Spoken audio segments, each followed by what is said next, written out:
Ai, ai. Bom, nós estávamos, que eu lembro, na lei de Newton, vou confirmar aqui, já visto a primeira lei, a primeira lei de Newton.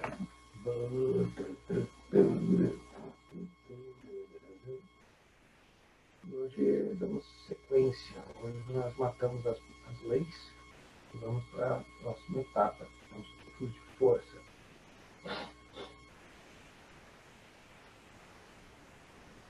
A última coisa que eu tinha visto com vocês era a inércia, também outra propriedade importante.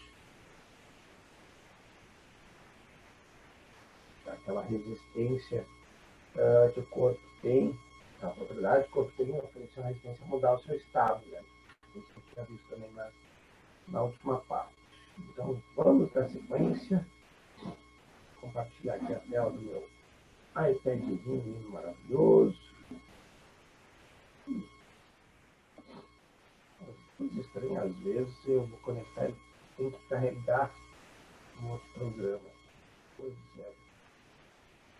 Só um minutinho, gente, que vai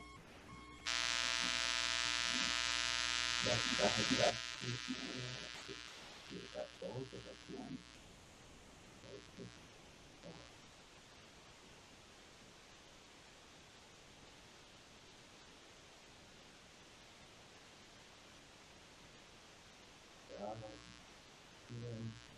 Aí.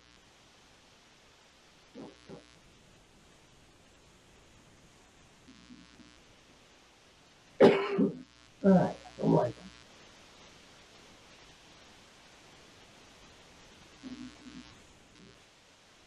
Tá.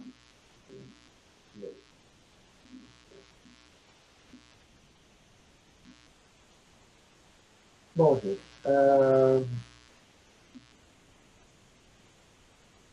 nossa situação é assim. Bom, então na primeira lei eu tinha comentado, tá? Então, todas as leis, elas vão ser compreendidas. A primeira lei é aquela que eu falei que o corpo estava parado, tem que manter parado, se ele está andando em movimento, a tendência é manter o movimento com velocidade constante, né? Só sei somente a resultante das forças do alto a zero. Lembrando que a segunda parte da lei da velocidade constante, de grande dificuldade a aceitação por parte do estudante. Então, vamos estudar para não deixar essa parte aí ludibriar vocês. Tá? Então, eu passei alguns exemplos da primeira lei, então agora nós vamos para a terceira lei. Tá? Terceira lei, também conhecida como princípio da ação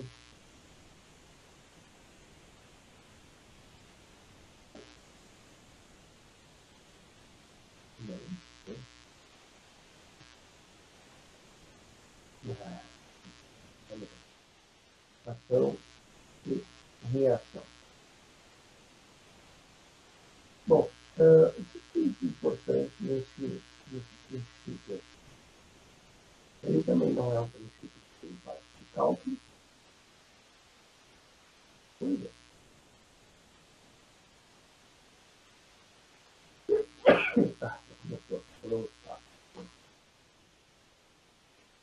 Não é um princípio que tem uma parte matemática que possa complicar a vida de vocês, mas a parte teórica é importante vocês também terem claro na cabeça.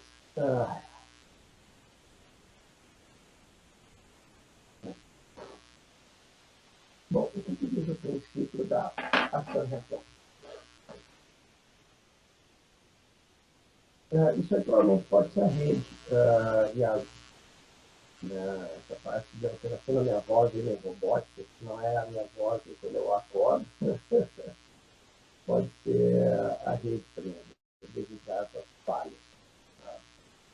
Infelizmente, eu não estou que nem o cara lá da Casa de Papel, lá com o sintetizador sobre a minha voz, não.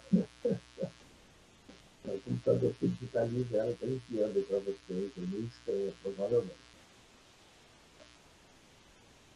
Bom, então como eu estava falando para vocês, a terceira lei ela funciona assim. Ela diz que sempre que existe uma força sobre o corpo, é porque na verdade existem dois corpos no sistema, no mínimo. Tá? É assim que funciona. Então, quando você fala sobre força, é importante você entender que o conceito de força ele está ligado sempre, sempre à presença de no mínimo dois corpos. Ou seja, eu não posso falar em força quando o sistema é composto por um único corpo. Isso não faz o menor sentido. As pessoas que não entendem o conceito de força normalmente aceitam isso, mas de forma totalmente equivocada. Não pode. Tá? A presença de uma força, a presença de um mínimo, vamos dizer assim, uma força sobre um corpo, ela fica sempre atrelada, tá, à presença de dois corpos no sistema. Tá? No mínimo, tá? Dois corpos no sistema. Então, isso é uma das coisas que você tem que tomar cuidado. Tá? Sempre que você apontar a existência de uma força em um determinado corpo, na sua cabeça, eu preciso de no mínimo dois corpos no sistema. Se eu tiver no sistema um único corpo, eu não posso mais falar em força. Tá? Não tem como. Tá? E quem faz força num corpo é outro corpo. Uma força não vem do além. Tá? Então, essa é uma parte fundamental. O princípio da ação-reação, ele diz assim: quando você tem dois corpos, tá? Um corpo A e um corpo B, tá? A pode exercer uma força sobre B. Tem cargas elétricas, né, que as pessoas já conhecem. Você tem, por exemplo, aqui uma carga elétrica positiva, aqui uma carga elétrica negativa.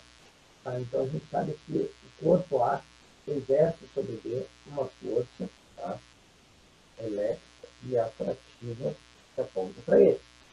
Tá? Então, o princípio da ação diz assim: para toda ação, o que é a ação? É essa força que A exerce sobre B. Tá?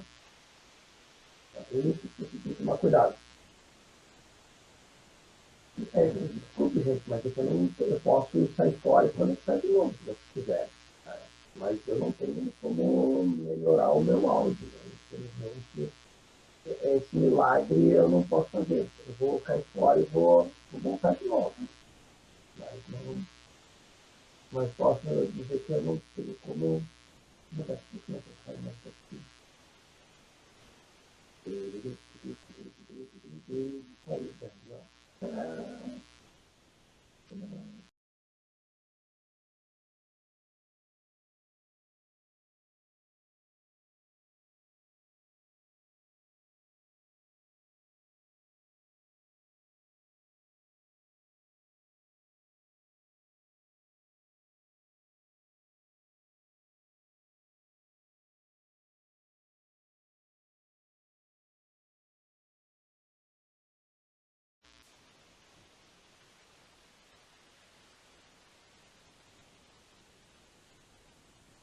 Olá, olá, olá, olá. Não sei como é que tá aí meu áudio aí, gente. Isso melhorou alguma coisa.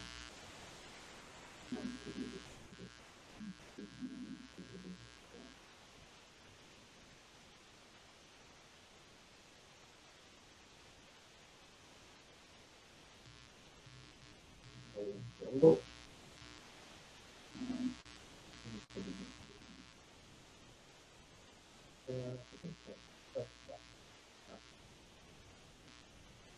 E aí, houve alguma melhora aí no áudio ou continua tudo igual?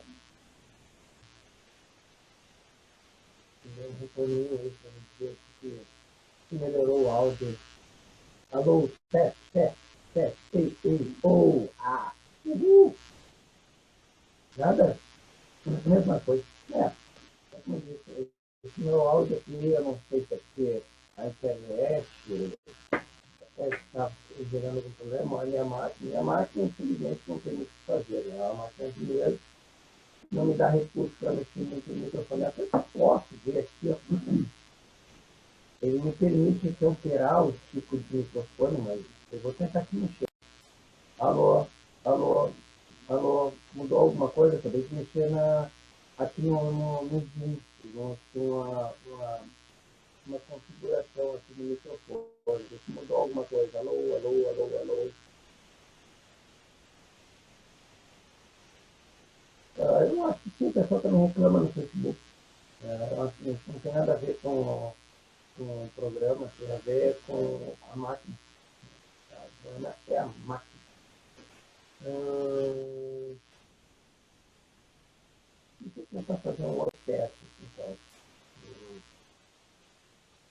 deixa eu conseguir fazer isso. Mas eu acho que não vai mudar muito. Não, não, isso aqui não vai mudar. Eu estou alterando aqui, ó.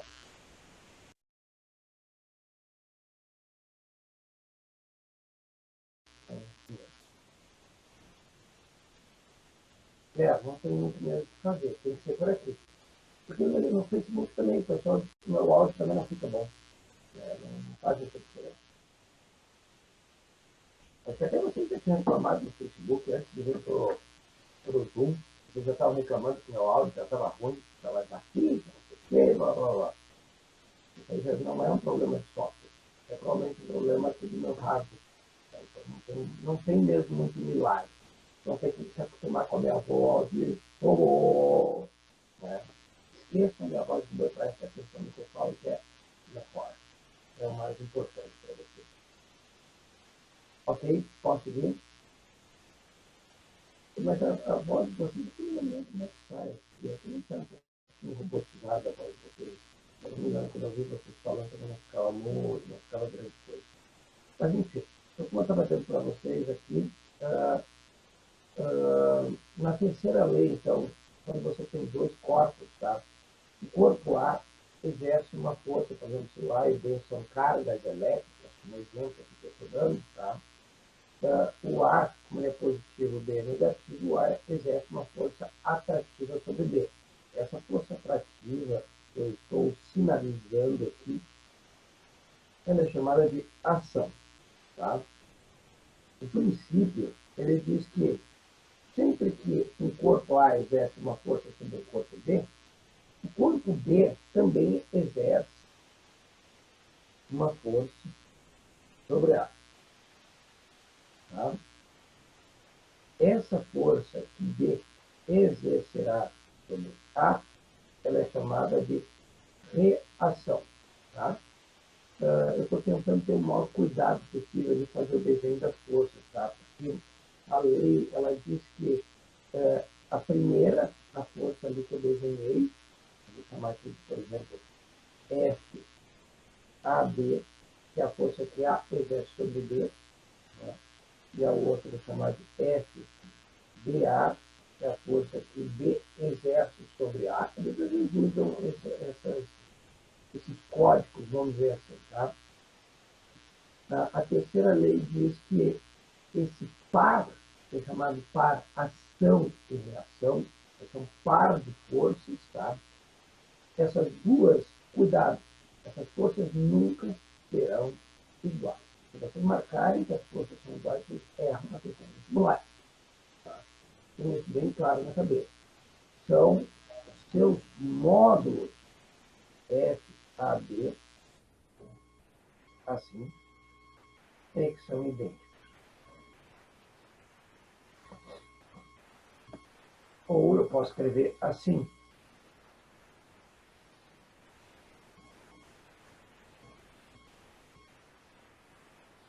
Tem os vetores em cima dos F's. Tá? Então, nessa segunda hipótese, o que eu estou falando é exatamente sobre os valores das forças. Eu não estou dizendo que as forças são iguais. Então, nessa segunda opção aqui, se você fala em força ser idêntico, você erra também problema. Tá? Você tem que lembrar que em toda essa linha aqui que eu escrevi, o que eu estou falando ali é do módulo das forças. Tá? Então, o módulo, a intensidade, a magnitude, tudo isso são palavras que são consideradas sinônimos, tá, para o valor da força. Então, quando eu digo assim, as intensidades são iguais, os módulos são iguais, as magnitudes são iguais, eu estou falando a mesma coisa.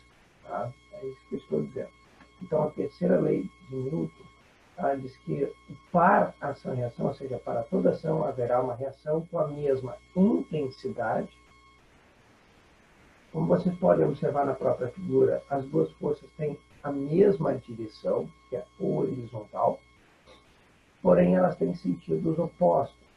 Por isso que essas forças não são iguais. Porque para duas forças serem iguais, elas têm que ter o mesmo módulo, mesma direção, mesmo sentido. E isso não é contemplado quando eu olho para elas e verifico que elas têm sempre sentidos opostos. E é sempre. No momento que a gente fala de um par ação e ação, os sentidos nunca são iguais, são sempre sentidos opostos. Tá?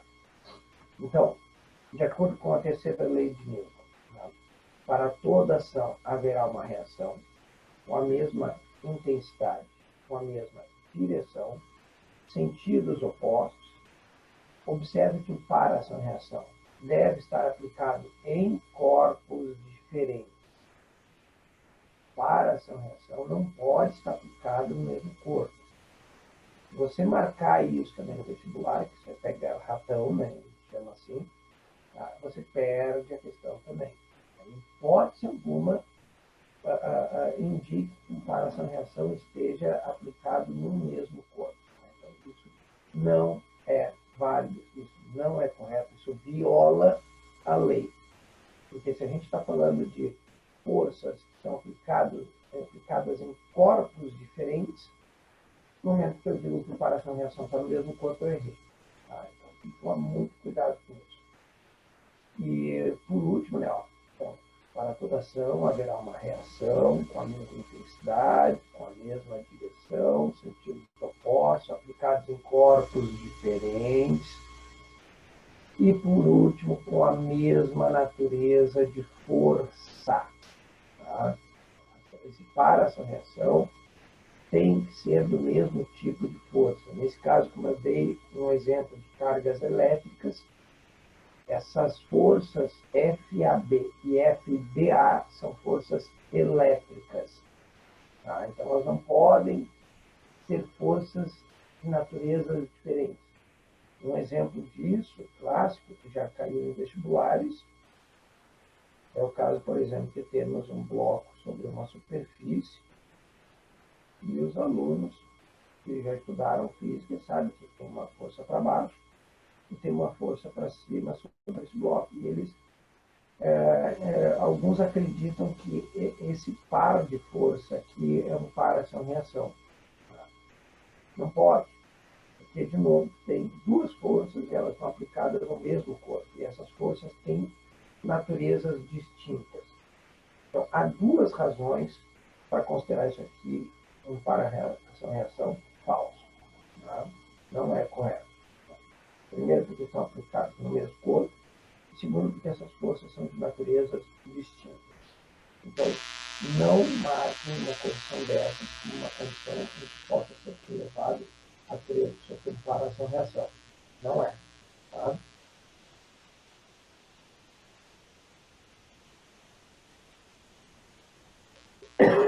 Bom, exemplos do para-ação-reação, ou seja, exemplos de aplicação da terceira lei de Newton,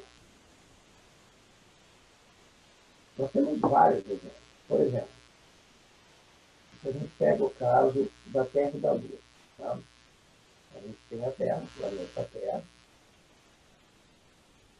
e o seu satélite natural do mundo, tá? A Lua. A gente sabe, tá? Quem já estudou isso com boa memória, que a Terra, tá? Para manter a Lua em órbita dela, ela tem que exercer uma força sobre a Lua. Tá? Essa força ela está voltada para a Terra. Então, é lógico que se a Terra está atraindo a Lua, tá? Então a gente vai imaginar que isso é o início do princípio. Ó. exerce, a Lua exerce uma força sobre a Terra. Tá? Isso quer dizer que eu vou ter uma força lá no centro da Terra, se eu tenho uma força que é aplicada no centro da Lua, tá? Eu tenho uma força aplicada no centro da Terra.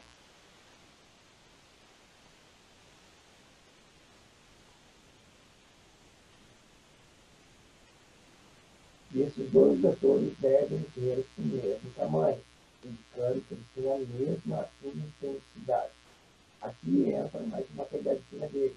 Como eles já sabem, normalmente os alunos têm certas construções do tipo: a Terra é maior que a Lua, né? Então ela vai exercer uma força mais forte sobre a Lua do que a Lua nela. Então, normalmente, eles fazem esses dois vetores com tamanhos distintos. Procurem observar o tamanho desses vetores. Se esses vetores terem tamanhos diferentes, é porque você está violando a terceira lei de Newton. Não pode ter tamanhos distintos.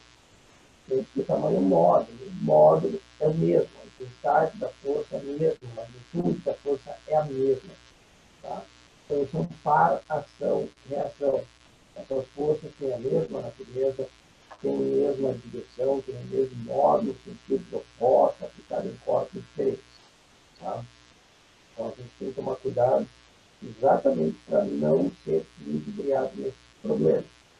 A gente pode imaginar, por exemplo, um lutador. O cara está num ringue de boxe, por exemplo, ele golpeia o adversário no rosto. Tá? Ao golpear o adversário no rosto, o boxeador ele aplica uma força no rosto do adversário. Então, o boxeador, ao aplicar uma força no adversário, tem como consequência o adversário aplicar uma força na mão dele. Essas duas forças, mais uma vez, estão em corpos diferentes. Uma está no rosto, o cara está golpeado, e outra está na mão. Tá? Aí nós teremos um par, ação e reação, perfeitamente. Terão as mesmas intensidades, as mesmas direções, sentidos opostos, aplicados em corpos diferentes e forças de mesma natureza. Tá? Então, aqui mais uma vez, outro exemplo clássico também são as colisões, por exemplo, dos carros no trânsito. Tá? E mais uma vez eles exageram, eles fazem aquilo exatamente para induzir o aluno a pensar errado. Você, por exemplo, tem um Fuca,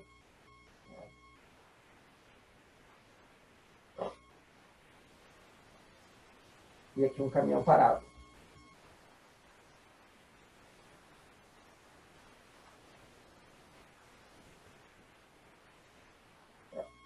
E o Fuca atinge o caminhão, tá? Bate no caminhão. Então, no momento em que o Fuca bate no caminhão,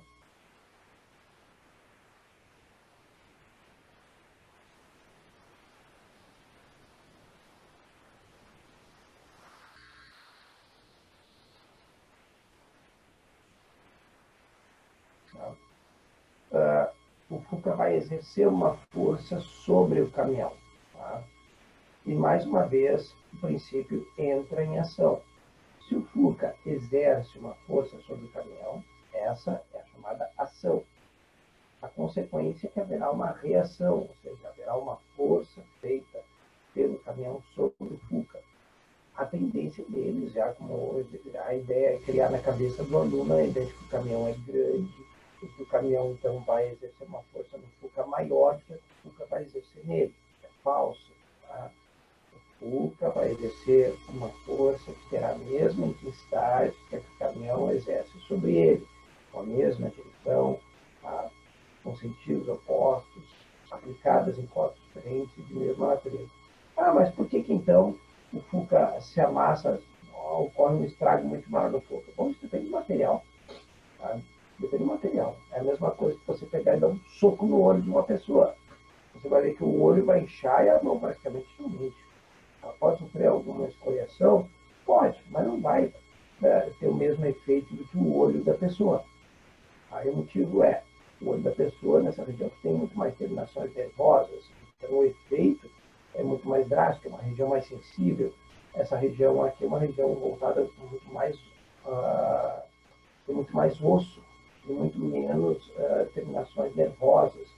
Então, é a mesma coisa que você pegar, dar um soco na cadeira e ir com o olho contra a cadeira. Claro que com o olho vai doer horrores. Tá? É uma região muito mais sensível.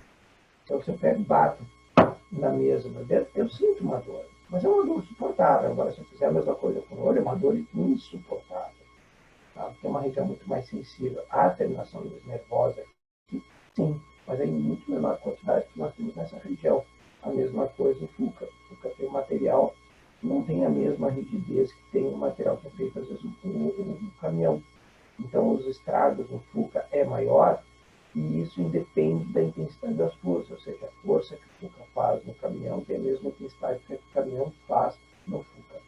Tá? Então, tem que tomar muito cuidado. Isso, mais uma vez, funciona como uma indução para o aluno crer que essas forças têm intensidades distintas.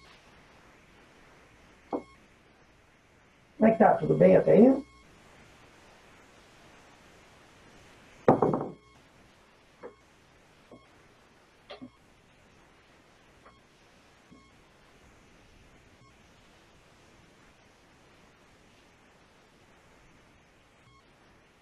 Ok. Vamos, então, seguindo adiante. Vamos ao princípio fundamental.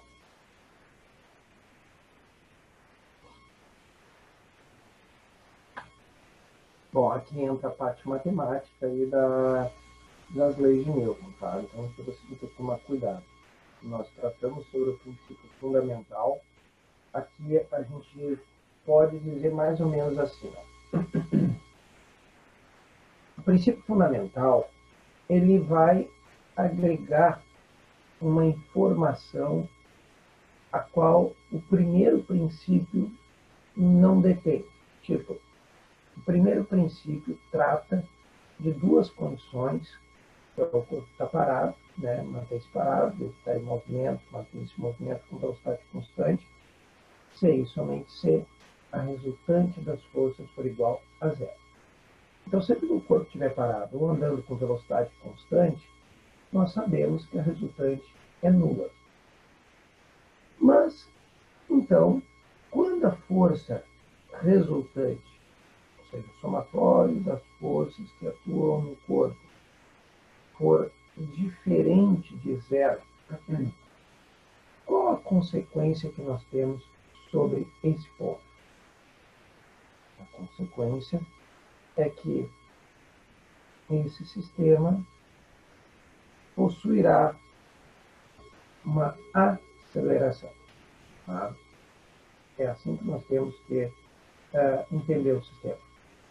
Porque automaticamente a gente já tem isso baseado em cima do conhecimento da cinemática. Tá? Se o corpo está parado, tá? A velocidade dele é zero, a aceleração ele não tem. Tá? Se o corpo está andando com uma força resultante igual a zero, está se movendo, então a velocidade dele é constante, ele não tem aceleração. Tá?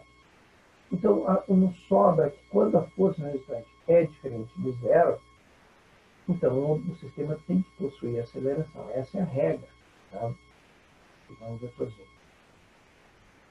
Então, todo sistema cuja resultante ela é diferente de zero, isso obriga o meu sistema a estar acelerado. Ele tem que possuir aceleração.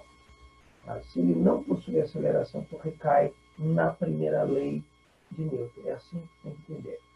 Tá? Até hoje, agora, duas possibilidades. Quando a resultante é zero, ele está parado, ou ele está andando com velocidade constante, ou quando a resultante das forças é diferente de zero, e aí nós temos algumas possibilidades aqui. Esse tipo de movimento o sistema pode executar quando a resultante, ou seja, é diferente de zero, ou seja, quando ele possui aceleração. Nós temos o mRV, tá? É uma possibilidade, então ele pode estar em trajetória retilínea com aceleração constante. Tá? Ele também pode estar executando um MCU, tá? E também no MCU nós temos a presença da aceleração centrípeta. Tá? até o MCUV, como a gente tinha comentado aí no finalzinho, né? Mas, de novo, toda trajetória curvilínea é dotada de aceleração. Então, isso para nós também faz parte da teoria. Tá? Então, em movimentos retilíneos, há um tipo que não tem aceleração, que é o MRU. Tá? O segundo tipo de movimento retilíneo possui aceleração, que é o MRV. E aqui, cuidado, tá? Quando a gente fala MRV, as pessoas pensam na horizontal. Tá? Então, lembre-se que a gente, de MRV, nós falamos também dos movimentos na vertical. Tá? Lançamento vertical, queda livre, tá? Os movimentos bidimensionais também são acelerados. Tá? Lembre-se que o eixo Y do sistema é dotado de aceleração. Tá? Então, desde o MRV para cá, todo o conteúdo que a gente estudou era um conteúdo que possuía aceleração. Tá? Então, se ele possui aceleração, a consequência é que a força resultante é diferente de zero. Tá? É assim que você tem que entender. Tá? Para a resultante ser nula, só parado ou só em MRU. Tá?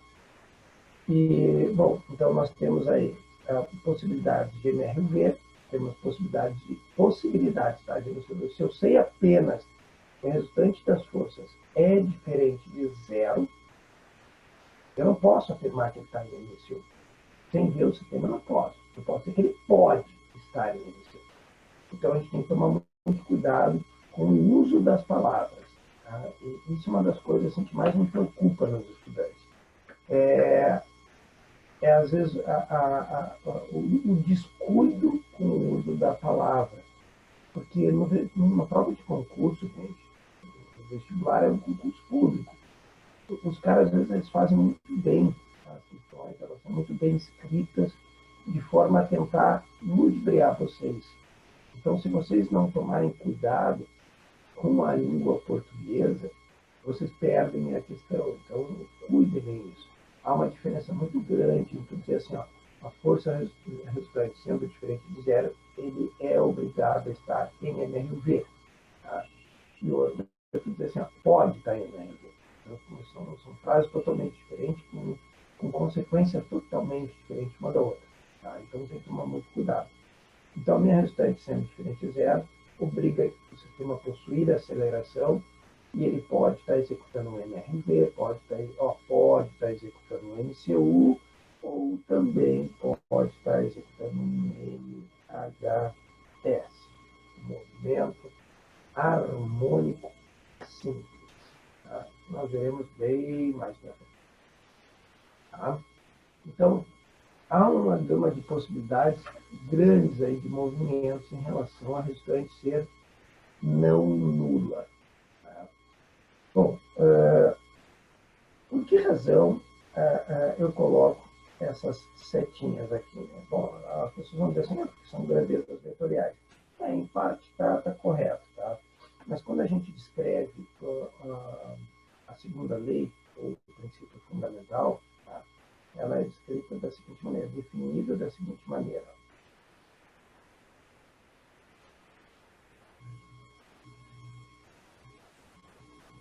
Tá? Essa aqui é a segunda lei. Tá? Claro que vocês têm que tomar cuidado. Newton nunca escreveu a segunda lei assim. Tá? Essa é a segunda lei a qual nós apresentamos para os nossos alunos em função da matemática de vocês ser uma matemática de 4 séculos atrás. É que nem essa semana eu estava, às vezes, caiu, então minha tela do iPad.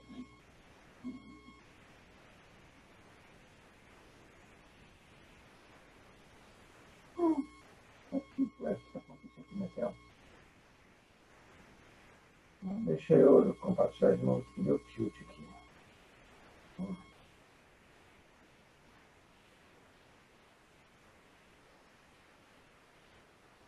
Voltando. Essa semana eu ouvi uma coisa horrorosa, né? Isso de uma ex-aluna minha, né?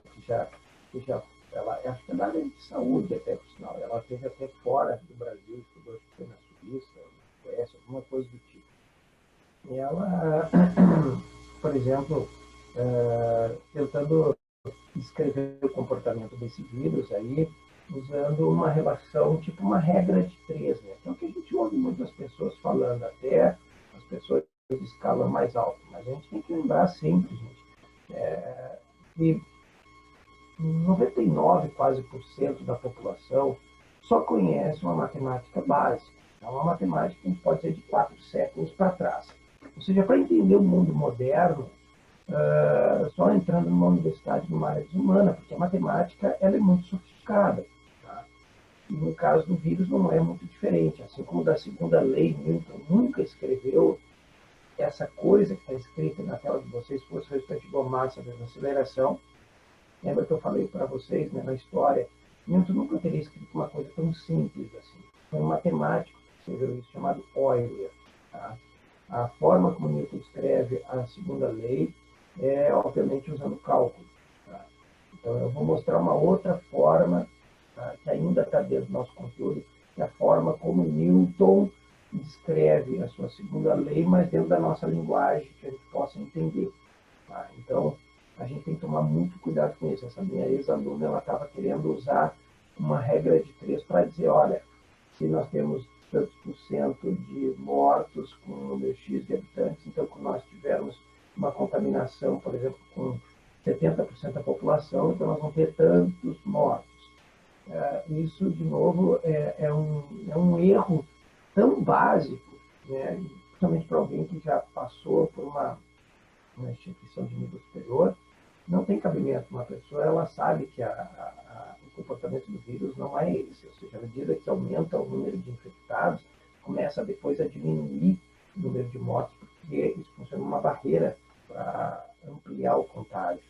Então, o problema matemático, até que quem está prestando atenção nas notícias, sabe que os modelos matemáticos estão mudando toda hora, e não é um modelo matemático que as pessoas olham e entendem. Na verdade, são modelos matemáticos que a maioria da população não vai entender.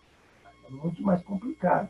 Então, a gente tem que tomar muito cuidado quando se fala isso. Eu questionei ela, e ela quis dizer que ela quis usar aquilo ali, como diz assim, os fins justificam os meios.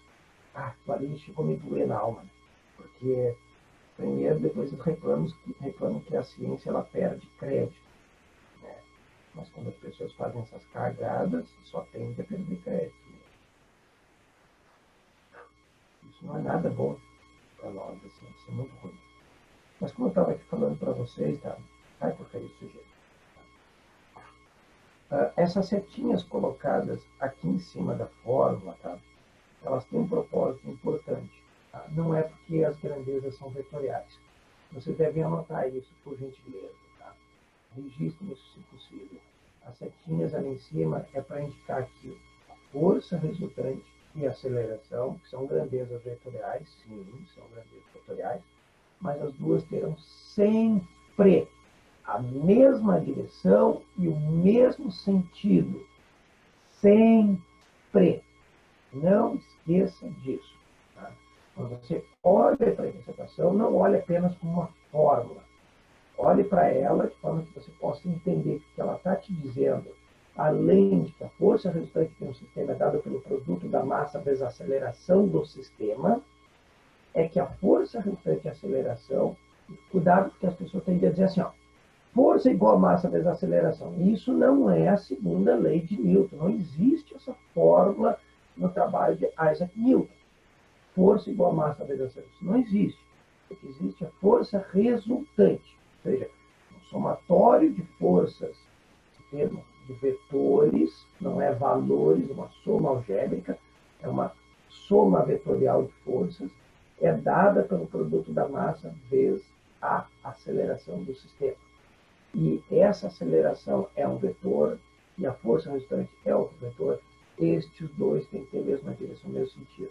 Ou seja, a aceleração não tem a mesma direção nesse sentido da força, sim da força resultante. Então tem que tomar muito cuidado para não fazer confusões. Tá? Essas leis, elas são assim, ó, ou tu entende, absorve 100%, ou se tu deixar lacunas, eles vão se aproveitar dessas lacunas para colocar questões a qual vocês vão se sentir em dúvida na hora de responder. Isso não pode acontecer. Tá? Tem que tomar muito cuidado. As unidades respectivas eu já coloquei embaixo. Tá? No sistema internacional, a força é dada em newtons, tá? No SI, vamos botar aqui embaixo, SI. A massa não pode ser usada em gramas, tá, pessoal? Sempre em quilogramas. E, claro, a aceleração, como já é a nossa velha conhecida, em metros por segundo ao quadrado. Tá? Então, esse é outro cuidado que você deve ter, embora a aceleração, geralmente para nós, geralmente vocês podem brincar com a massa, aí, usando grama, tonelada e etc. Tá? Mas eu diria que o grande problema para vocês não é o uso dessa fórmula em si. Vamos dizer assim, que a interpretação que antecede o uso da fórmula é a pior parte. É a pior parte, com certeza. A maioria dos estudantes sofre muito mais, não é a aplicação da fórmula em si, porque a fórmula é bem tranquila, tá? A força resultante igual a massa vezes a aceleração. Mas para você interpretar no problema os dados que vai usar nessa fórmula, é que é muito mais difícil. Então, a dinâmica, as leis de Newton são essas três aqui que a gente precisa dentro da dinâmica newtoniana. Tá? Você está vendo que as leis não são complicadas, elas têm muito detalhe.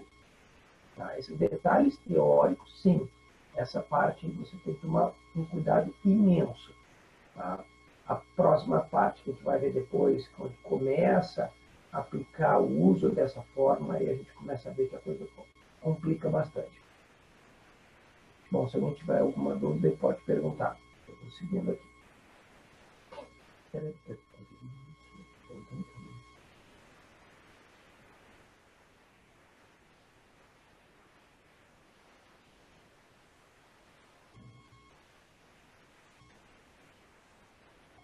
Bom, como é que ficaria o aspecto? Nós já estudamos gráficos, né? Desse gráfico aí de força resultante versus aceleração. Como vocês já estão acostumados a falar isso, né? A gente não decora gráfico, né? A gente sempre lembra que por trás de um gráfico nós temos uma função matemática. Então, se eu quero saber como é que é o aspecto desse gráfico que vai ficar desenhado aqui, eu preciso olhar para a função matemática. A função matemática está aí no centro praticamente da tela de vocês. E essa função é uma função linear. Tá? É uma função do tipo y igual a x. Tá? Essa seria a função que nós temos aqui. Tá? Onde a força resultante é o y, a aceleração é o x. Tá? Então, isso é uma função linear. Então, isso quer dizer que não tem o b ali, que é o coeficiente linear. Tá? Estou ligando a minha função para a origem.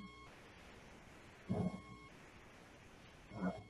A partir da origem, faz de conta. Tá? Não consegui acertar ali, mas faz de conta que parte da origem. Tá? Então, é uma função linear, tem que ser uma reta, ou seja, uma função de primeiro grau. Tá?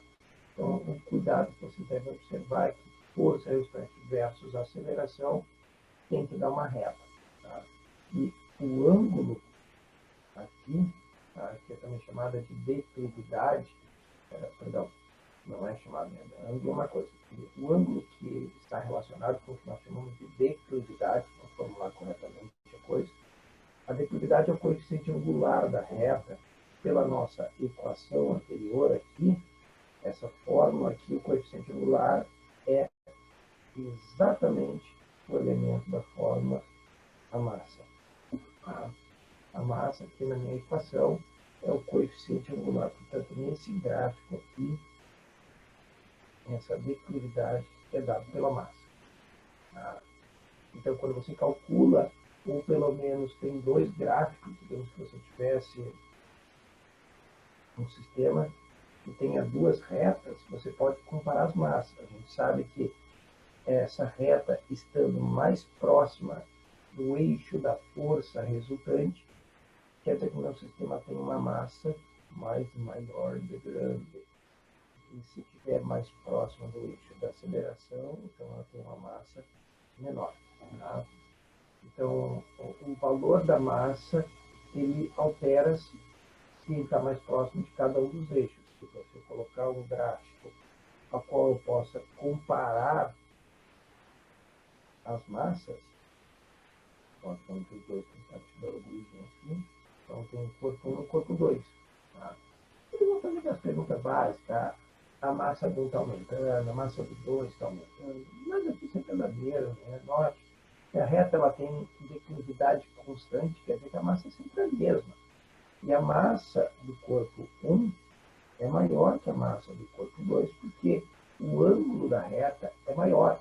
Então, se tens um ângulo maior, tens uma declividade maior, ou seja, tens um coeficiente angular mais alto. E o coeficiente angular mais alto é a massa do sistema. Tá? Então, a gente tem que tomar muito cuidado com esse gráfico. Esse gráfico de força resultante versus massa, não versus aceleração, a reta que aparece, a declividade informa a massa.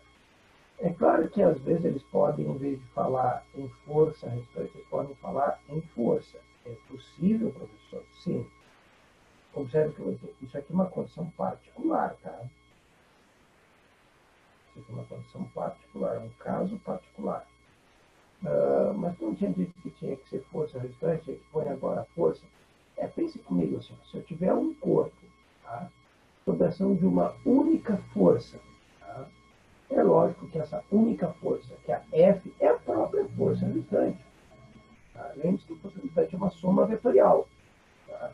Só que se eu tenho um único corpo, tá, no meu sistema, sob a ação de uma força, tá? Não que não tenha outro corpo, tá? Mas aquele é o meu foco do meu problema. Tem que ter um outro corpo para exercer essa força sobre ele. Mas se eu tenho um corpo ali que eu estou observando ele, e se eu digo que existe apenas uma força atuando sobre ele, essa própria força F é a força resultante. Tem que lembrar disso, que força resultante é uma soma vetorial. Só que se eu tiver apenas uma força única, essa força resultante é a própria F. É o próprio valor da F. Isso aqui vai ser massa vezes aceleração. Ó.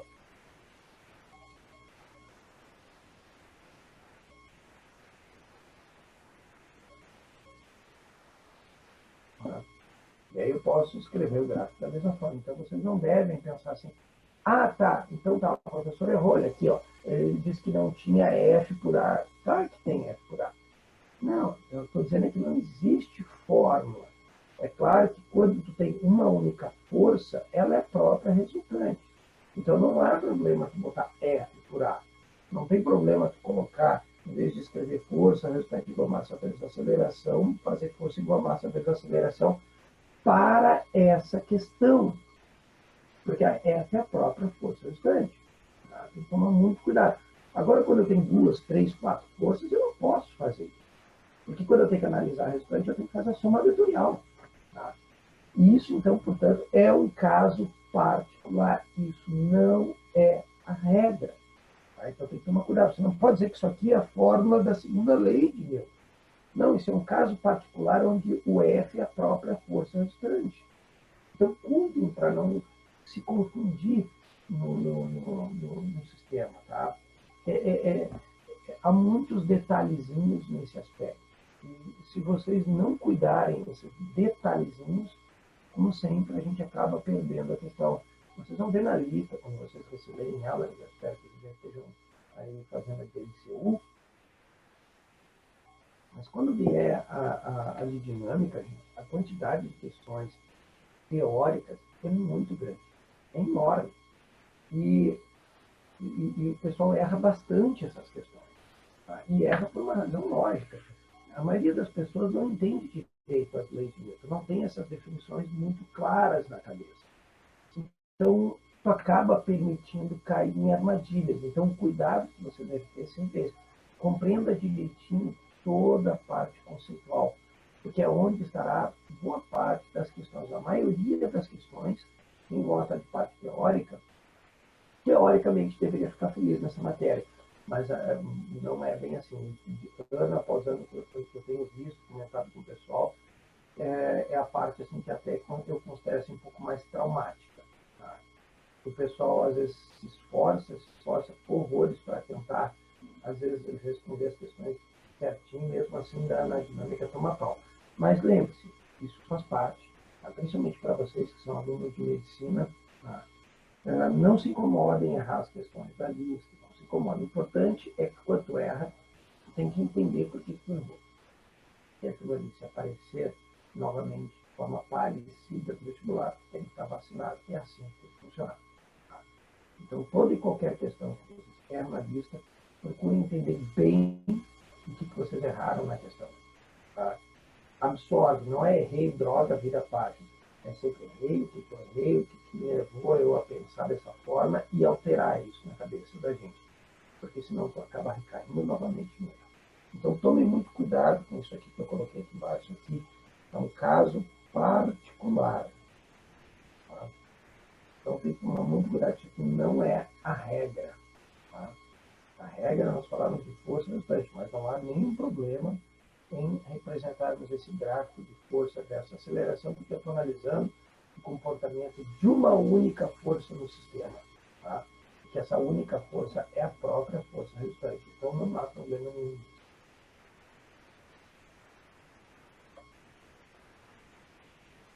E aí, como é que estamos aí? Tudo tranquilo? Tudo de boa? Posso ir adiante? Vamos começar a parte de pancada agora, que é os tipos de força.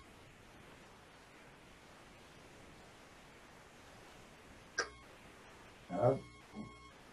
Bom, gente, nos tipos de forças, tá?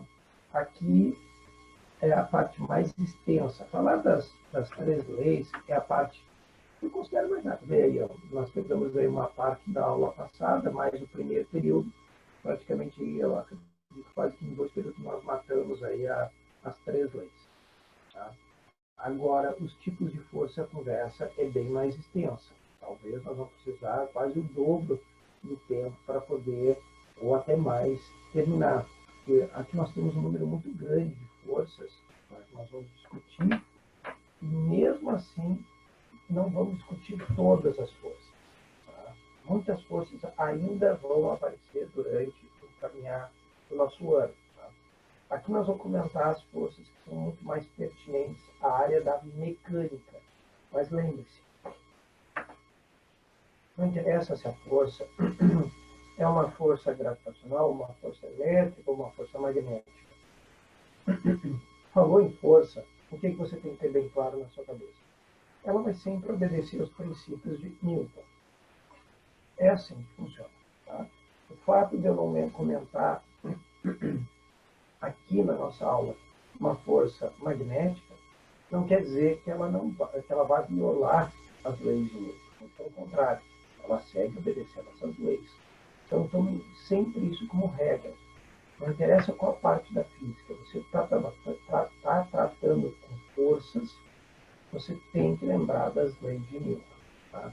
Aqui a gente vai trabalhar com alguns tipos, um grande número de forças, é verdade, tá? A gente vai discutir. Nós vamos trabalhar aqui muito a parte matemática nessa etapa. Aqui é a parte que eu considero mais pesada para a maioria das pessoas. Eu vou tentar, né, fazer desenhos bons para vocês não sofrerem tanto. Tá? Então vamos começar com o primeiro tipo. Tá?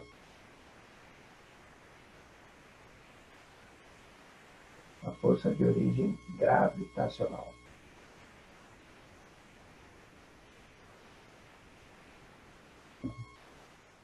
Bom, existe uma força, então, bem basicona, né, que a gente estuda na dinâmica newtoniana, tá, que é a força gravitacional, também vulgarmente conhecida como força peso. Tá? Essa é uma força que ela, nós aqui na Terra não temos como desligá-la.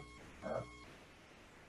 Ela é uma força que vai sempre aparecer quando você estiver, por exemplo, em um planeta. Tá? Então, todo corpo que está em um planeta ou está em órbita de um outro corpo celeste. Tá? Então, nós teremos a ação dessa força.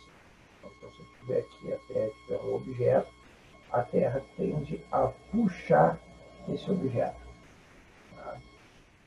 É uma força que o planeta exerce sobre o corpo. Podia ser a Terra, podia ser a Lua, podia ser o Sol, podia ser Marte, não interessa. Tá? Essa força é a chamada de força peso. Tá? Droga. Aqui, tá? Essa é a famosa força peso. Que para quem tem boa memória, calcular a força peso é algo bem simples.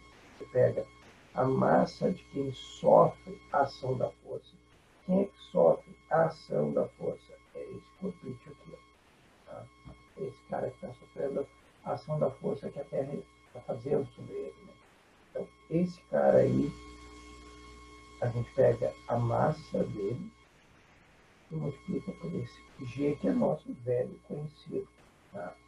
Assim chamado de aceleração gravitacional. Nós teremos aqui uma discussão muito mais aprofundada aqui, tá? Vamos lá, então. Vamos discutir um pouco sobre isso. Tá? Quando a gente fala sobre força gravitacional, a gente deve tomar alguns cuidados. Primeiro, nós precisamos fazer uma separação entre força e massa, ou seja, peso e massa. Quando eu falo peso, tá, isso que você tem que ter bem claro, esse P aqui da fórmula é de peso. Peso, no nosso cotidiano, ele sofre uma distorção, ou seja, muitos tendem a dizer assim, mas isso é linguagem do cotidiano. Não existe linguagem do cotidiano quando você fala de ciência. Tá? Você pode falar você, para falar de uma outra pessoa no seu cotidiano. Ciência não tem linguagem cotidiana. Ciência segue uma regra formal. Portanto, quando você chega numa balança e diz que vai medir o seu peso, é a mesma coisa que alguém chegar perto de mim, ou chegar perto de um professor, perdão, de língua portuguesa, que é melhor falar assim, e dizer que tem um problema. Na verdade, tem dois. Então, a gente tem que tomar muito cuidado com isso. A ciência, ela segue um formalismo e ela não admite o erro nesse aspecto. Então, você deve tomar cuidado. Peso não é a mesma coisa que massa. Peso é força, não é massa. Então, balança nenhuma mede peso. Porque se fosse medir peso, e peso é uma força, teria que ser dado em newtons na escala da leitura. E nós sabemos que a escala de uma balança é dada em quilogramas. Tá? Portanto, a gente tem que tomar muito cuidado com isso. Tá? Balança nenhuma que é realmente balança, ela mede força, ela mede massa. Então, tem que tomar muito cuidado. Então, quando vocês têm o hábito de dizer que vão se pesar, vocês estão cometendo uma gafe. A gente não vai se pesar em hipótese alguma. A gente pode dizer que vai medir a nossa massa, não vai se massar. Tá? Que é mais estranho, né? Não é um termo comum que as pessoas têm a dizer, né? Mas é o correto. Tá? É que, infelizmente, na nossa sociedade, isso não é ensinado corretamente. Então, isso vem lá da base, as pessoas falando errado. Então, a gente não aprende esse erro na escola, a gente aprende esse erro em casa. Porque é em casa que a gente ouve. A gente sai com a família da gente, a gente chega numa balança e os pais, olha, vamos te pesar para ver como é que está. Então, isso é uma frase que é batida de forma frequente errada. Então, nós crescemos ouvindo aquilo errado. Ninguém fala errado porque quer. A gente aprendeu assim, errado. A gente tem que mudar, é claro. Não, até um certo momento da vida, a gente até admite o erro, mas depois a gente tem que alterar, até porque isso pode alterar o destino de vocês na entrada da universidade. Então, esse é um ano que eu costumo dizer assim para as pessoas, né? Não interessa a desculpa que você vai dar, esse é um ano que você tem que falar correto. É a mesma coisa que a redação. A redação também ela exige uma formalidade no que você escreve. Tá? Você não pode usar qualquer linguagem numa redação. A física segue a mesma forma de pensar e responder os problemas. Procurem ser o mais formal possível. Quanto maior o nível de formalidade que usa dentro da física, é menor a probabilidade de errar os problemas, errar as questões. Isso é fundamental. Pense, vocês não estão fazendo isso porque eu quero. Vocês fazem isso para vocês evitarem de talvez perder uma vaga por uma besteira, de cometer uma cagada que seria simples de evitá-la. É isso que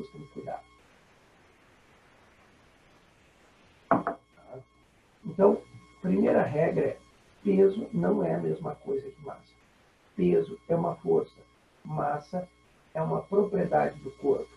Massa você leva para qualquer lugar do universo. Peso, peso depende do lugar que você está.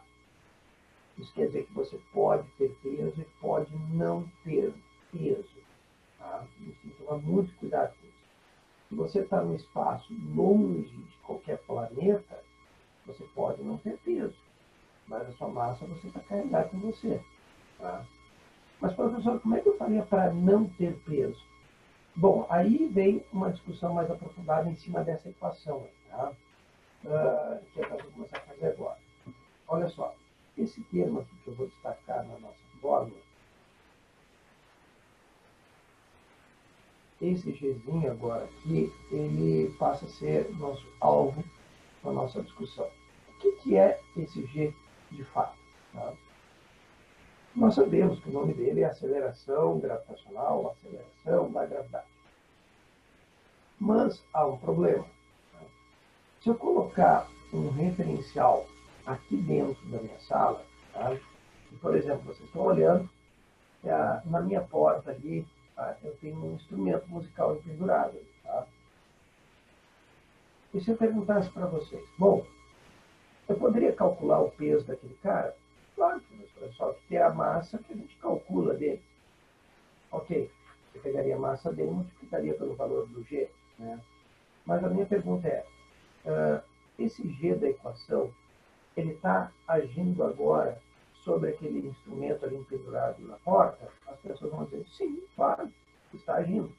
Sim, e elas não estão erradas, elas estão certas. Mas a questão aqui é a seguinte, esse G, se ele é uma aceleração, então nós temos um problema, porque se eu botar um referencial, tá, dentro desse escritório aqui e perguntar para vocês, aquele cara ali então está acelerado, a velocidade dele então está variando, né? E aí nós ficamos numa saia justa, literalmente, porque a gente sabe que tem um referencial aqui dentro desse escritório, ele está de moto, ele está parado, e a consequência disso é que ele não possui aceleração. O corpo está parado, a resultante é igual a zero. E, no entanto, esse Gzinho está agindo sobre ele. Mas a gente não pode dizer que ele está acelerado. O referencial aqui dentro da sala de aula ele não possui aceleração. Então, nós temos um problema que é interpretar esse G dessa equação. E eu recomendo que vocês procurem escrever isso direitinho. Esse G está na equação, eu vou botar abreviado aí, e é o que nós chamamos de intensidade do campo gravitacional. Tá? É assim que eu, agora, daqui para frente, avalio esse G minúsculo. Tá? Aqui dentro da dinâmica, ele vai ter essas duas facetas. A gente pode chamar ele, professor, de intensidade da aceleração gravitacional? Pode, não há problema nenhum. Tá? Mas tem que, pelo menos, saber que ele também representa a intensidade do campo gravitacional. Tá? Ou seja, a partir desse momento, uma das coisas que eu costumo sempre comentar com os meus alunos é que esse cara refere-se a uma grandeza que os alunos geralmente pensam que aprendem lá no terceiro ano apenas, que é o conceito de campo. Tá? O conceito de campo ele já aparece no primeiro ano do ensino médio e nas mãos dessa letrinha aí. Tá? O Gzinho aí é uma intensidade de campo, tá? Só campo gravitacional. Campo é uma grandeza bastante complexa da física, bastante abstrata para se compreender, mas dá para se entender. Tá? Eu, normalmente, quando eu explico, eu procuro sempre mostrar o seguinte. Primeiro, aquela ideia que eu estava discutindo com vocês, acho que foi na segunda-feira, eu acho que eu falei isso para vocês, as pessoas tendem a tomar como regra que esse G é uma constante. O valor dele ou é 10 metros por segundo ao quadrado, ou é 9,8 metros por segundo ao quadrado. Tá? Ou seja, que o valor não muda, é isso que eu quero dizer. Tá? Vai mudar para 9,8 ou 10 é por uma questão ali de detalhamento, tal, é que os caras eles não querem pegar o valor exato, então eles fazem o arredondamento. Não é bem assim. Tá? Não é bem assim.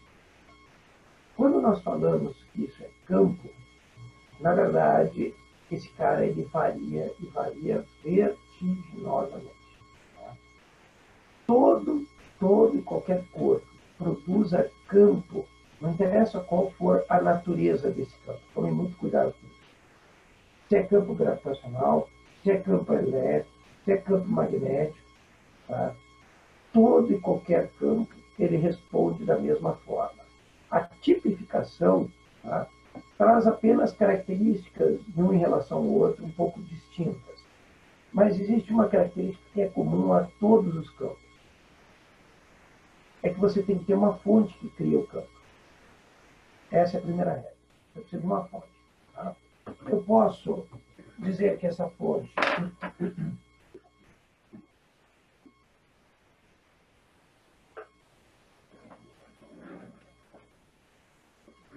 é um ímã. Tá? E nós sabemos que o ímã ele gera um campo, e é muito fácil de saber quando esse campo existe. Ó, quando eu sei que há uma força atuando sobre esse objeto, tá? Eu sei que existe algo no espaço, ó, criado por esse ímã, tá? E tem um papel extremamente importante. No século XVII, no século XVIII, que foram os séculos em que Isaac Newton viveu, tá? Tentou se compreender essas forças que atuam à distância. Tá? Como é que essas forças funcionam? Para muitos, eram forças, no mínimo, intrigantes. Como é que um corpo atrai outro corpo sem ele ter bracinhos para poder puxar esse corpo? Para nós é muito fácil, a gente agarra com a mão os corpos e pega. Tá? Essa é uma ideia, uma concepção que as pessoas têm. Mas existem corpos que puxam outros sem ter braços. Como isso se explica? É aí que foi, então, introduzido o conceito de campo. Tá? Eu normalmente gosto de dizer que o conceito de campo é uma espécie de um transmissor de força. Tá? Ele permite se existir no espaço, tá? Ou seja, se eu aproximo em cima aqui dessa bateria, perdão, dessa pilha, tá? E ele puxa a pilha para si. Então quer dizer que ele exerce uma força sobre ela atrativa. Como ele não tem braço para puxar ela, o que foi introduzido é a ideia de que esse cara ele cria algo no espaço, tá? Que nós chamamos de campo, e que eu procuro sempre ensinar para os meus alunos da seguinte maneira: o campo é uma espécie de transmissor de força, ou seja, é ele, o campo, que permite que a força passe a atuar sobre aquela pilha que está ali embaixo. Isso quer dizer que se não existisse o campo, essa força não poderia estar atuando ali. Tá? Essa é a ideia que vocês devem entender. Tá? Esse cara aqui, como é um ímã, ele cria algo invisível aos nossos olhos, nós chamamos de campo magnético, que vem do ímã. Tá? E esse campo ele transmite a força que o ímã faz sobre esse objeto. Mas quando eu tiro essa pilha daqui e olho apenas para o ímã, o campo não deixa de existir. O campo que ele cria continua existindo aqui ao redor dele. Tá? Mesmo que a gente não veja, nós sabemos que ele está aqui. Como? A gente faz um teste, põe um corpo perto dele e a gente vê que esse corpo é atraído. Então quer dizer que esse campo existe. Agora, cuidado, quando eu só tenho um ímã aqui, só ele, o campo existe ao redor dele, mas eu não posso mais falar em força. Porque para falar em força, nós temos que seguir aquela regra. Quantos corpos eu preciso? No mínimo 2. Então, quando eu pego 2 corpos, eu posso falar agora em força, porque força é que atuando sobre a pilha. Agora, quando eu levo a pilha embora e olho apenas para esse cara, a única coisa que eu posso falar que existe nesse sistema é um campo. É só isso que eu posso dizer. Tá? E a mesma coisa vale para a Terra. A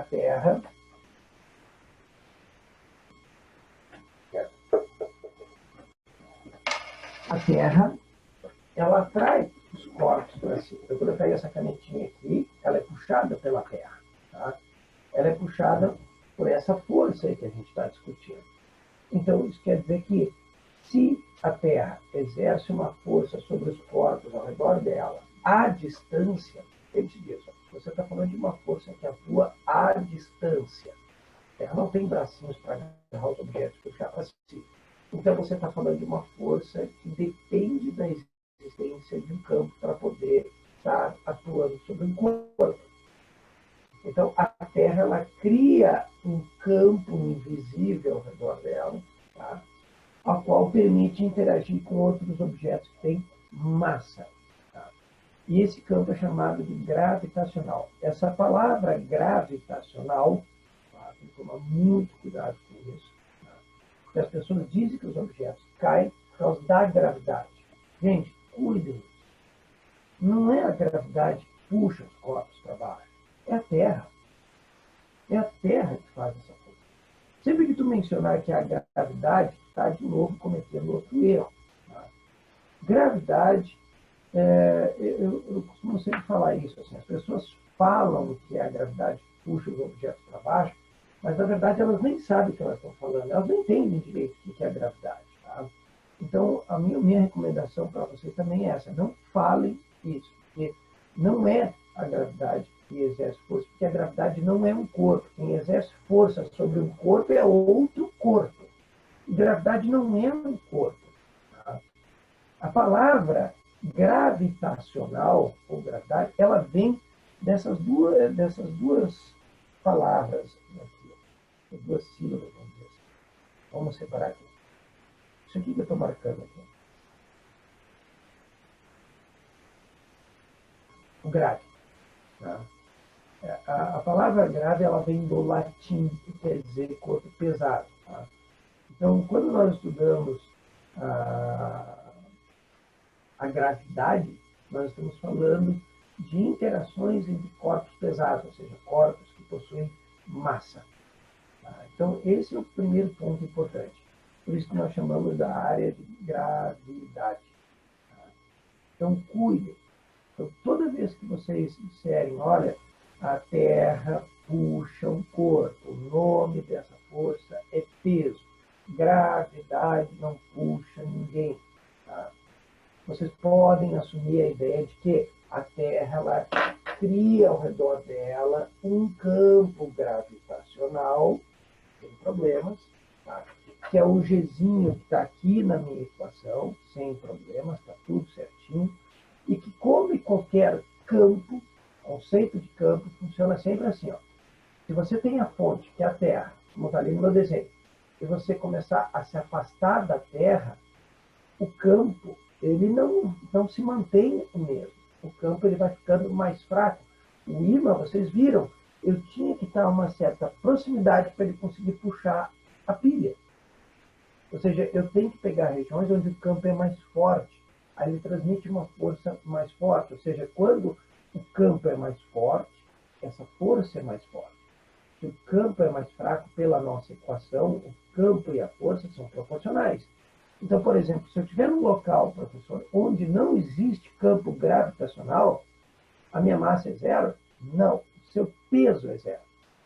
Tá? Se o G for zero, a sua massa você sempre carrega possível. Né? Você não tem como eliminar a sua massa. Tá? Você pode diminuir a massa cortando um pedaço do seu corpo.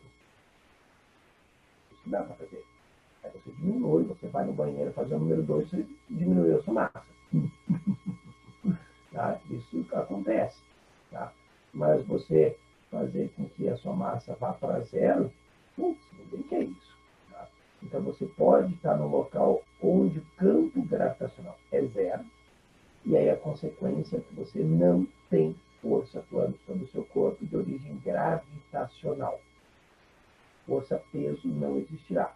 O problema é onde ela deixa de existir. É uma força que vai diminuindo à medida que a distância cresce. Portanto, aqui na superfície da Terra, tá, aproximadamente esse valor quase se mantém constante. Ele não é uma constante.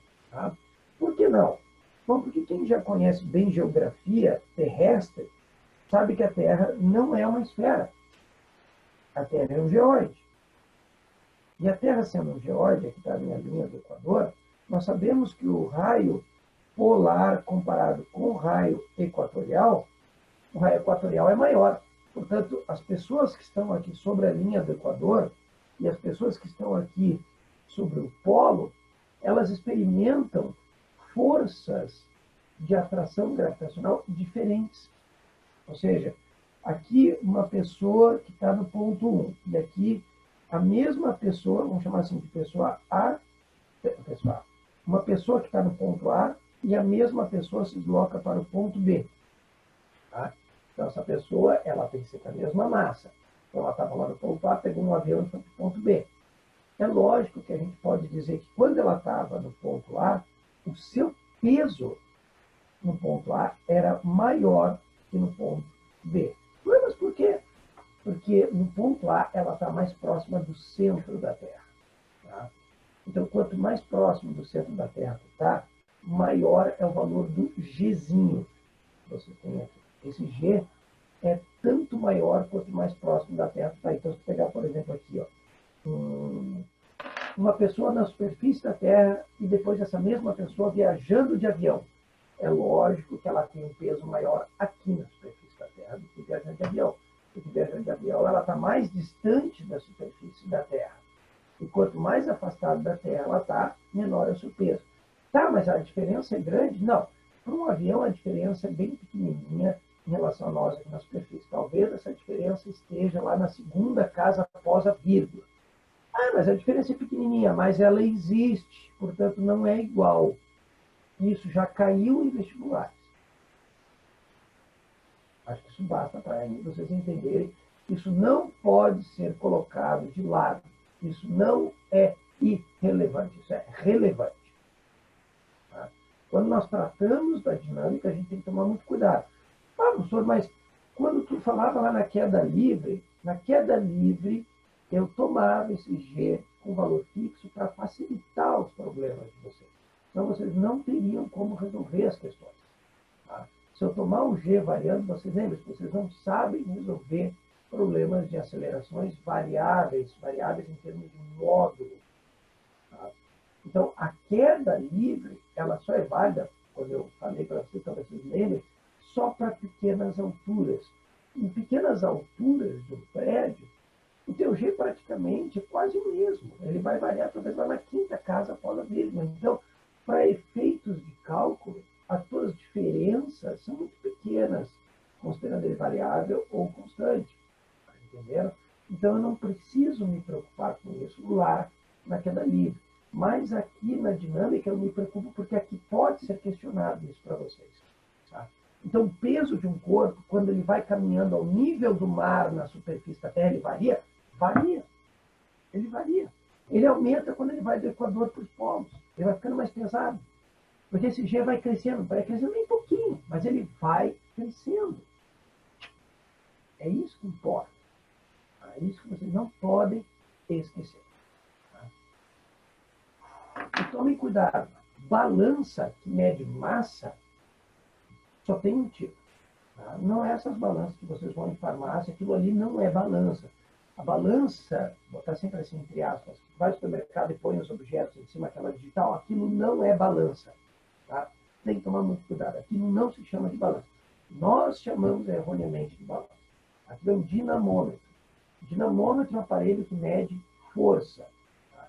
Esses aparelhos, eles têm uma mola dentro deles, que é comprimida quando põe alguma coisa em cima. Tá? Ou seja, esses aparelhos, eles medem o peso e te fornecem a massa. Porque uma vez eles sabendo o peso, obter a massa, sim, você pega o peso dividido pelo G, você tem a massa. Tá? Balança é aquela que tem dois pratos, que nem tem armazém, então todos devem conhecer. Balança que compara, ou seja, tu põe os pezinhos aqui e põe as tuas compras aqui até ela equilibrar. Aí o cara vai lá e tá, eu tantos quilogramas. Eu me lembro quando era criança, ia no armazém, o cara fazia isso. Ele sabia que o quilograma era tanto, então se dava meio quilograma, ou ele fazia uma regrinha de 3, ele sabia, vai, metade daquele valor ali do quilograma, e beleza, ele cobrava. Tá? Quem estudou em escola e tinha um bom professor de educação física, com raras situações, você tem uma balança que tu sobe em cima e o professor ele fica mexendo num objeto cilíndrico mais para cá ou mais para lá. Aquilo é balança. Aquilo ali é balança. O resto, todas essas eletrônicas que a gente dispõe no nosso comércio, farmácias, etc., são tudo dinamômetros, ou seja, são medidores de força e não de massa. Eles te dão a massa indiretamente, não diretamente. A leitura dela é sobre o peso e depois eles fornecem a massa. Então, temos que tomar muito cuidado com isso. Tá? E se vocês quiserem fazer um teste muito bacana para mostrar para vocês a diferença entre massa e peso, se vocês têm essa balança de banheiro, vamos falar assim, o dinamômetro de banheiro, que aquilo ali não é uma balança, né? Vocês podem provar que não é uma balança da seguinte maneira. A balança de 2 pratos, você pode fazer o que quiser. Você pode subir, pode descer, ela continua sempre equilibrada. Você botar objetos que a massa dos 2 pratos é a mesma dos 2 lados, você pode botar para cima, pode botar para baixo, pode botar para um lado, para o outro, ela mantém sempre a mesma leitura.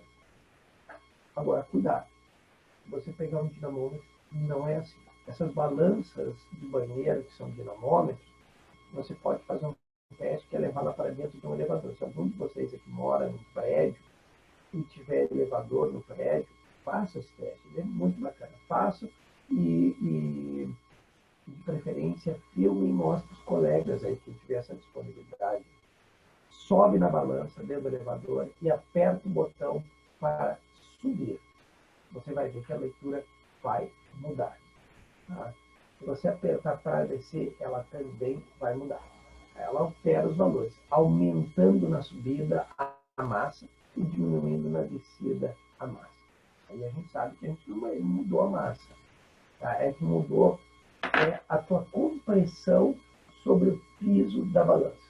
Quando o elevador arranca, tu comprime mais o piso da balança. Por que razão? Porque a tendência do corpo que está parado é que ele continua parado, ele quer ficar ali naquele local. E o elevador sobe, então você comprime o piso da balança. A consequência disso é que a sua leitura aumenta. Tá?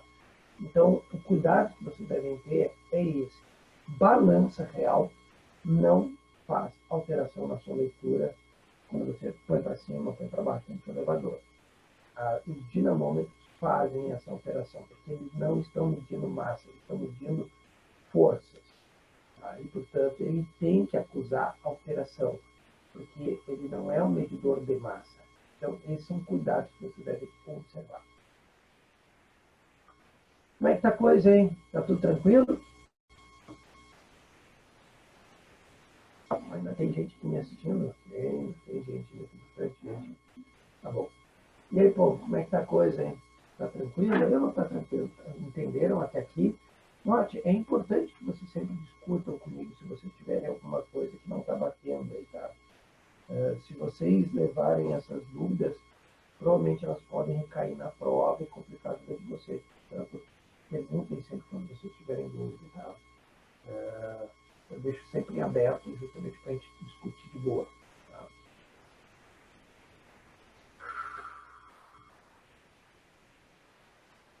Bom, essa parte aí que fala sobre peso, tá? Você tem que tomar cuidado, tá? Porque, como eu estava dizendo, então peso ele está relacionado à localidade. Então, na Terra, na superfície, nós temos esse G aproximadamente 10. Lá na superfície da Lua, esse G é menor, ele vale 1,6, enquanto aqui vale 10. Então, você vê que lá na Lua ele já tem um valor totalmente diferente, ou seja, o peso de um corpo aqui na Terra não é o mesmo lá na Lua. A massa é a mesma, mas os seus pesos não são, porque os G são diferentes. Tá? Então, se tu for levar ele para longe no espaço, longe de qualquer corpo celeste, esse G é zero e o peso do objeto é zero. Então, o peso, ele muda de lugar para lugar. A tua massa não vai mudar. Mas olha que coisa curiosa. Vou mostrar uma imagem aqui muito bacana para vocês. Vale a pena que a gente discutir isso aqui. Bom, agora vamos para a parte final aqui da nossa aula. Aguenta aí que eu vou...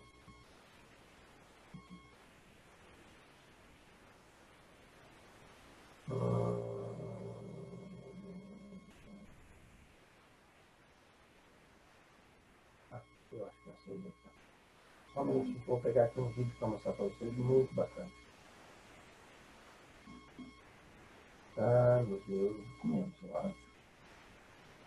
Não, tá tudo não.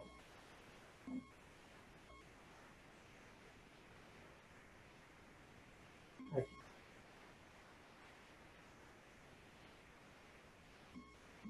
Não. Aqui. Mecânica. Estação espacial. Achei. Vou ter que mudar aqui para compartilhamento de tela para mostrar para vocês.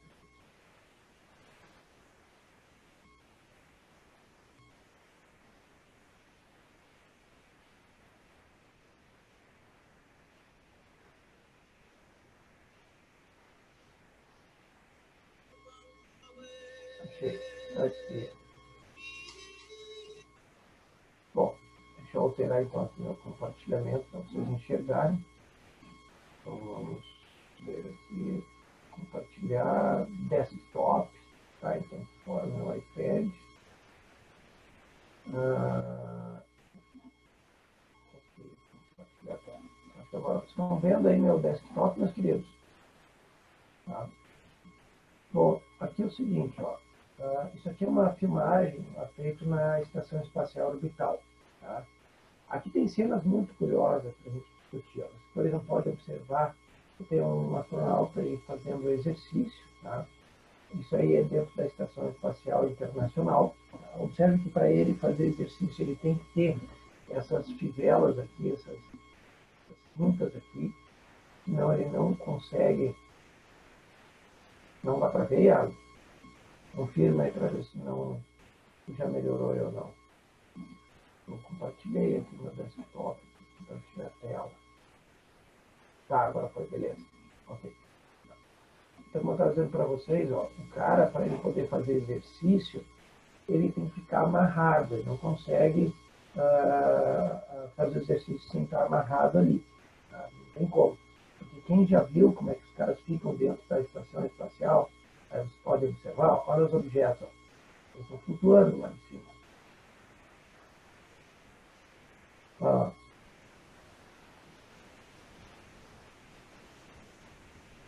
Tá? Bom, a PUC uma vez botou esse tipo de fotografia, foi do Marcos Ponce, se não me engano, de um astronauta lá, flutuando. Tá? E eles usaram a imagem para induzir os alunos a errar o problema. Errar como? Eles fizeram o seguinte, assim, ó, eles propuseram algumas afirmações para tentar analisar a imagem. Então, eles botaram ali a pessoa que tinha ali, vocês viram a mulher ali flutuando dentro da estação espacial, e eles afirmaram assim, ó, no local onde essa pessoa, ou essas pessoas aí se encontram, vocês podem observar, tá? Olha ali o babeador ali flutuando, então eles afirmaram que ali o campo gravitacional é muito próximo de zero. Tá? É lógico que as pessoas, quando veem um objeto flutuando, elas costumam observar e afirmar que ali não tem gravidade, ou seja, não tem campo gravitacional na cabeça delas. Mas isso é falso. Tá? Esse tipo de problema aí já caiu no Enem, tá? Já caiu na PUC. Tá? Onde eles estão, o campo gravitacional existe e é muito próximo do valor que nós temos aqui na Terra. Tá? Aqui na Terra, em torno de 9,8, eles devem estar em torno de 9,7, 9,6. Mas como assim é? O que acontece é que nesse local aí que eles estão, está apenas a 400 quilômetros de altitude, está bem perto da superfície da Terra. A estação espacial ela está girando ao redor da Terra muito próximo da superfície. O G, para vocês terem uma ideia, para ele cair a 1/4, ou seja, vamos assumir 10 aqui na superfície, para ele cair a 1/4, ou seja, 2,5, tem que botar 6 mil quilômetros, ou melhor, 6,7 mil quilômetros para cima. Porque afastado da superfície da Terra, 6,7 mil quilômetros, vai estar com 1/4 do G. Esses caras estão apenas a 400 quilômetros da superfície. Então, o G é muito próximo ao valor da superfície. O que nós classificamos isso, que é o que caiu no Enem, isso é chamado de imponderabilidade. Tá? Quem quiser registrar, registre isso. Na próxima aula, eu dou mais detalhes dessa imponderabilidade. Eu explicarei melhor na Next. Bem, tudo isso só para falar da força-peso, um período praticamente. Então, eu agradeço a presença de todos, registrem bem isso, a condição é chamada de imponderabilidade. E na próxima aula eu dou mais detalhes, explico melhor essa propriedade estranha e que ilude bem as pessoas. Um grande abraço a todos, bom fim de semana, meus queridos, tá? Sigam fazendo aí os exercícios, as listas, tá? Por favor. Tá? Qualquer dúvida, chamem, tá? Não deixem a coisa ficar acumulando, daqui a pouco tem mais uma lista. E eu acredito que tem muita gente aí deixando os exercícios para trás. Tá? Isso vai depois ter um preço alto, em vestibular, não deixe isso para trás, ele começa a fazer terrorismo.